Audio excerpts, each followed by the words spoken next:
يا أيها الذين آمنوا اتقوا الله حق تقاته ولا تموتن إلا وأنتم مسلمون فإن أصدق الحديث كتاب الله وخير الهدي هدي محمد صلى الله عليه وعلى آله وسلم وشر الأمور محدثاتها فإن كل محدثة بدعة وكل بدعة ضلالة وكل ضلالة في النار أعاذني الله وإياكم من النار ثم أما بعد.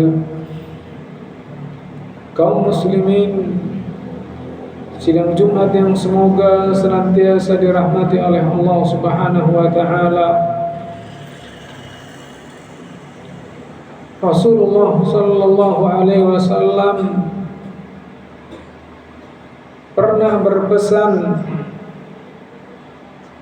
kepada salah seorang anak kecil, dan saat itu beliau sallallahu alaihi wasallam sedang membonceng anak tersebut di atas kendaraan. Sebagian menyebutkan dibonceng di atas keledai, sebagian riwayat menyebutkan di atas unta. Sambil berjalan, sambil membonceng anak kecil tersebut, Rasulullah sallallahu alaihi wasallam selipkan nasihat yang singkat namun serat dengan makna yang mendalam. Di antara nasihat tersebut, Rasulullah sallallahu alaihi wasallam menyebutkan, ya gulam, wahai anak kecil, ta'arraf ila Allah fi ar-rakha ya'rifka fi shiddah. Wahai anak kecil, kenali Allah tatkala kamu sedang lapang. Ingat Allah tatkala kamu sedang bahagia.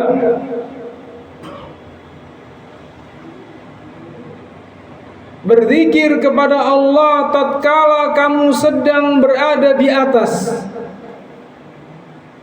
Ya'rifka fi syiddah, niscaya Dia akan mengenalimu tatkala kamu sedang susah. Niscaya Dia yang akan menolongmu tatkala tidak ada lagi yang bisa menolongmu.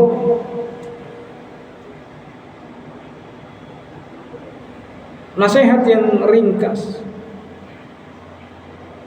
namun penuh dengan makna. Terlebih beliau menasihati kepada seorang anak kecil, mungkin masih kelas 3 SD, 4 SD. Karena makna gulam itu kisaran umur 7 sampai 9 tahun.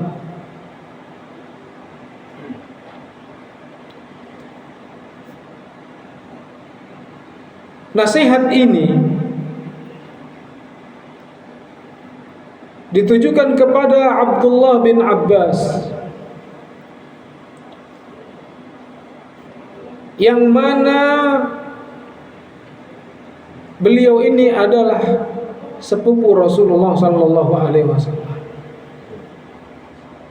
anak paman beliau. Nasihat yang berharga yang umumnya kita manusia tatkala sedang di atas itu banyak lalainya. Tatkala kita sedang berada di atas kejayaan, di puncak karir, memiliki jabatan, kekuasaan, uang, aset di mana-mana, kesehatan, usia masih muda, minta apa tinggal tunjuk. Itu umumnya kita lalai. Bahkan tidak sedikit di antara kita yang justru malah semakin jauh dari Allah Subhanahu wa taala.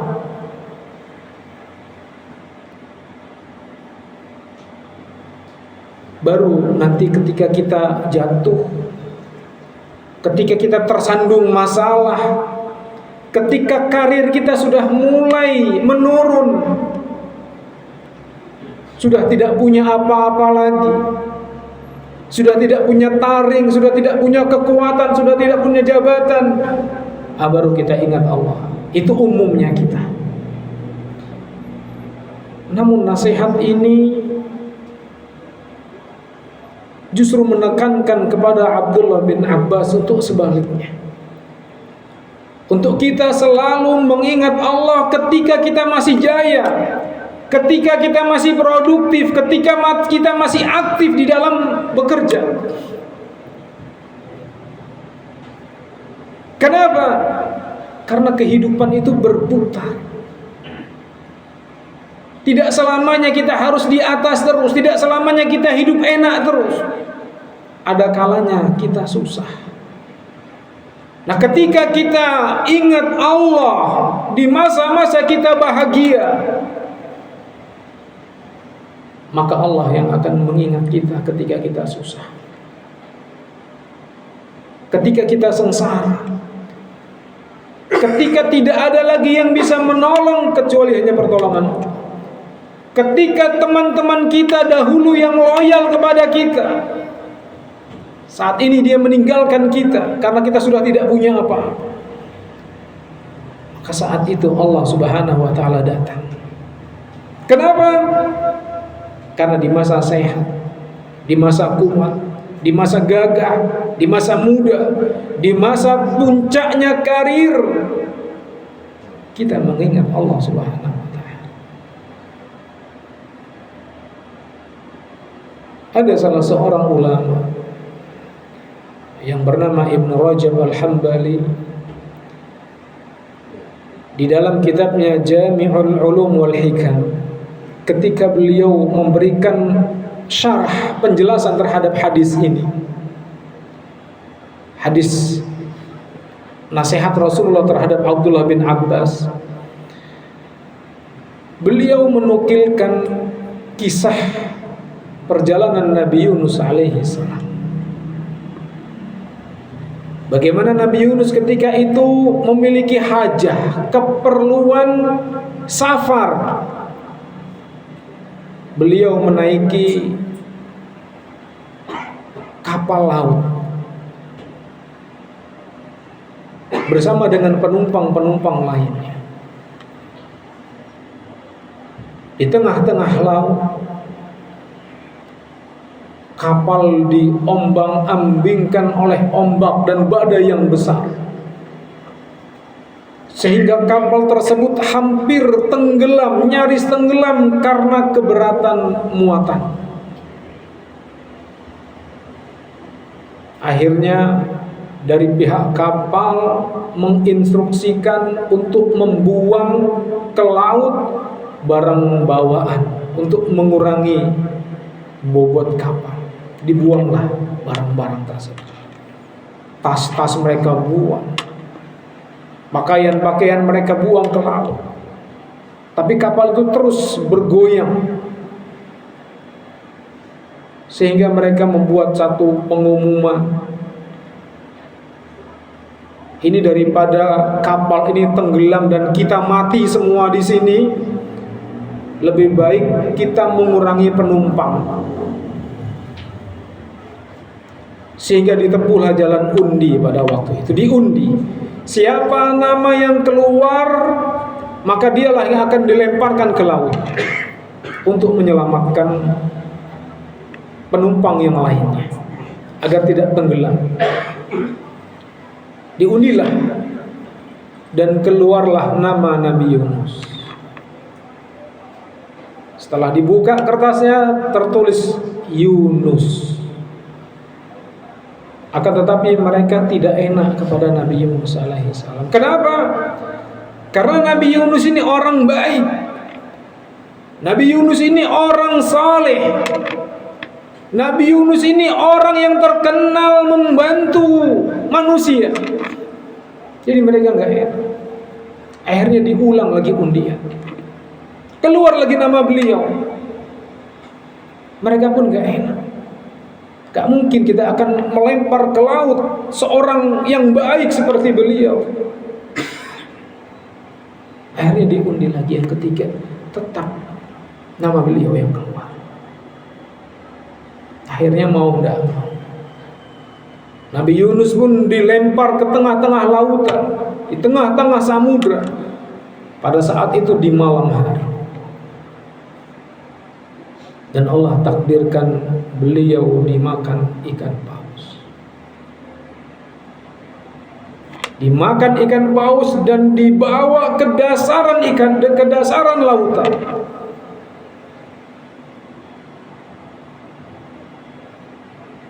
Maka kita nggak bisa bayangkan bagaimana perasaan Nabi Yunus pada waktu itu. Betapa takutnya, betapa gelisahnya. Saya pernah mengalami ketika di Mekah terjebak di liftnya macet. Lampu di dalam lift mati, AC mati, telepon nggak berfungsi, gelap. Dan pada waktu itu sebagai seorang manusia saya panik, bingung. Ini mau kayak mana di dalam lift ini, terkurung, bisa berjam-jam nih kalau tidak ketahuan. Hotelnya besar, ada 30 lantai, dan liftnya pun banyak. Dan saya nggak bisa bayangkan bagaimana perasaan Nabi Yunus ketika dimakan oleh ikan paus dan dibawa ke dasar lautan. Maka Nabi Yunus pun berdoa. Panajjainahu fi dzulumat. Maka kami pun memohon kepada Allah di 3 kegelapan. Di gelapnya malam, di gelapnya dasar lautan, dan gelapnya perut ikan paus. Andai dulu HP itu sudah ada, pun gak bisa berfungsi karena gak ada sinyal. Tapi Nabi Yunus alaihi salam berdoa, Allah subhanahu wa ta'ala abadikan kisah ini di dalam Al-Quran, dalam suratul Anbiya. Panajjainahu fi dhulumat alla ilaha illa anta subhanaka inni kuntu minadh dhalimin. Kata Nabi Yunus, tidak ada ilah yang berhak disembah selain Engkau ya Rabb, Maha suci Engkau ya Rabb. Sesungguhnya aku termasuk orang-orang yang zalim. Merendahkan diri di hadapan Allah untuk memohon. Jadi di antara adab doa kata para ulama, inni kuntu minadh dhalimin, ya Allah aku ini termasuk orang yang zalim ya Allah. Karena tidaklah seorang itu diberikan ujian musibah karena dosa. Jadi ketika kita berdoa, kita hinakan diri kita di hadapan Allah. Ya Rabb, banyaknya dosaku ya Rabb, banyaknya kesalahanku ya Rabb. Kalau Engkau tidak mengampuniku ya Rabb, niscaya aku termasuk orang-orang yang merugi ya Rabb. Doanya Nabi Adam merendahkan di hadapan Allah. Ini kadang kita tidak beradab di hadapan Allah. Ya Allah, apa salah saya ya Allah, apa dosa saya ya Allah, Engkau berikan ujian seberat ini ya Allah. Kita nggak ngaca kalau dosa kita ini banyak. Kita nggak introspeksi kalau kesalahan kita itu banyak, mulai dari melek mata sampai mejem mata, dosa semua yang kita kerjakan. Kok kita bilang apa dosaku ya Rabb, apa salahku ya Allah, Engkau uji dengan ujian yang seberat ini. Enggak, ujian kita itu enggak berat. Lihat bagaimana Nabi Yunus alaihissalam. Siapa yang mampu menolong Nabi Yunus? Allah Subhanahu wa taala. Allah mendengar suara ini. Para ulama tafsir menyebutkan suara Nabi Yunus di bawah lautan, di dasar lautan, di kegelapan malam, di dalam perut ikan paus, itu tidak asing bagi Allah Subhanahu wa taala. Kenapa? Kata Allah Subhanahu wa taala, "Laula kana minal musabbihin la labitha fi batnihi ila yaumi yub'ats." Kata Allah Subhanahu wa taala, andai Nabi Yunus ini dulu bukan termasuk orang-orang yang selalu mengingatku, niscaya dia akan berada di perut ikan paus sampai hari kiamat. Para ulama menyebutkan ikan paus yang memakan Nabi Yunus itu masih hidup sampai sekarang, bahkan sampai hari kiamat. Allah dengar. Kalau Nabi Yunus itu dulu ketika masih sehat, ketika masih gagah, ketika masih memimpin, punya kedudukan, punya harta, kalau dulu dia bukan termasuk orang-orang yang ingat kepadaku, gak akan kabulkan permintaannya. Kenapa? Karena dulu Nabi Yunus ketika dia muda, ketika dia sedang bahagia, ketika dia sedang senang, dia gak lupa dengan Allah Subhanahu wa ta'ala. Maka kaum muslimin yang dirahmati oleh Allah Subhanahu wa taala, kalau kita ingin ditolong oleh Allah tatkala kita sedang susah, maka ingatlah Allah ketika kita sedang bahagia. Jangan kita balik-balik. Kalau sudah tua, sudah pensiun, badan sudah sakit-sakitan, baru mau ingat Allah. Itu pun alhamdulillah baik, bagus. Tapi alangkah bagusnya ketika kita masih muda.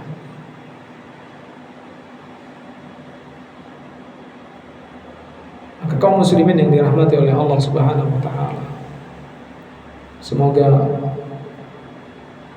Allah Subhanahu wa taala memberikan kekuatan kepada kita untuk selalu berada di atas agamanya, baik dalam kita bahagia ataupun dalam kita sengsara. Aqulu qouli hadza astaghfirullah li wa lakum wa lisairil muslimin min kulli dhanbin wa khati'atin astaghfiruhu innahu huwal ghafurur rahim.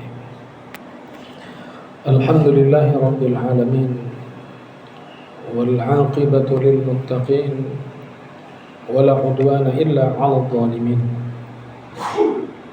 Asyhadu an la ilaha illallah wahdahu la syarika lah wa asyhadu anna Muhammadan 'abduhu wa rasuluhu la nabiyya ba'dah, amma ba'du.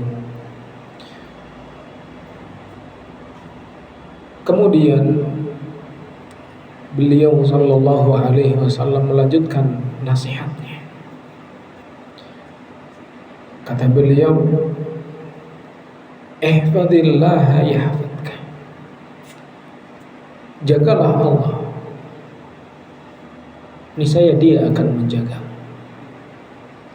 Ihfadillah tajidhu tujahaka. Jagalah Allah, niscaya kau pasti mendapatinya di hadapan. Ini menunjukkan pertolongan Allah Subhanahu wa taala itu dekat. Keberadaan Allah itu dekat kepada orang-orang yang baik. Innallaha ma'al ladzina taqaw wal ladzina hum muhsinun. Allah itu bersama dengan orang-orang yang bertakwa dan bersama dengan orang-orang yang baik. Kebersamaan apa? Pertolongan Allah. Adapun wujudnya Allah, zatnya Allah berada di atas arsy. Dan semoga khutbah yang singkat ini memberikan motivasi kepada kita untuk pelan-pelan kita berusaha selalu menjaga syariat Allah Subhanahu wa taala. Semampu kita, pelan-pelan kita perbaiki, mulai dari sholat kita, mulai dari ibadah-ibadah kita yang rutin kita kerjakan setiap hari. Dan semoga dengan itu Allah Subhanahu wa taala mengokohkan kita di atas agamanya. Innallaha wa malaikatahu yusholluna 'alan nabi ya ayyuhalladzina amanu shallu 'alaihi wa sallimu taslima. Allahumma shalli 'ala nabiyyina Muhammadin wa 'ala alihi wa sahbihi ajma'in. Allahumma ighfir lil muslimina wal muslimat wal mu'minina wal mu'minat al ahya'i minhum wal amwat. Rabbana zalamna anfusana wa illam taghfir lana wa tarhamna lanakunanna minal khasirin. Allahumma arinal haqqa haqqan warzuqna ittiba'a wa arinal batila batila warzuqna ijtinaba. Allahumma ighfir lana wa liwalidayna warhamhum kama rabbawna shighara. Rabbana hab lana min azwajina wa dhurriyyatina qurrata a'yun waj'alna lil muttaqina imama. Allahumma ansuril Islam wal muslimina fi Filastin. Allahumma ansuril Islam wal muslimin al-mustad'afina fi Indonesia wa fi kulli makan wa ahlikil kafarata wal musyrikin. Allahumma shfina washfi maradal muslimin. Allahumma rabban nas mudhibil ba'sa ishfi anta syafi la shifaan illa shifauka shifaan la yughadiru saqama. Allahumma aslih lana wa aslih ulata umurina. Rabbana atina fid dunya hasanah وفي الآخرة حسنة وقنا عذاب النار والحمد لله رب العالمين. عباد الله إن الله يأمركم بالعدل والإحسان وإيتاء ذي القربى وينهى عن الفحشاء والمنكر والبغي يعظكم لعلكم تذكرون. واذكروا الله العظيم يذكركم واشكروا على نعمه يزدكم ولذكر الله أكبر. أقم الصلاة.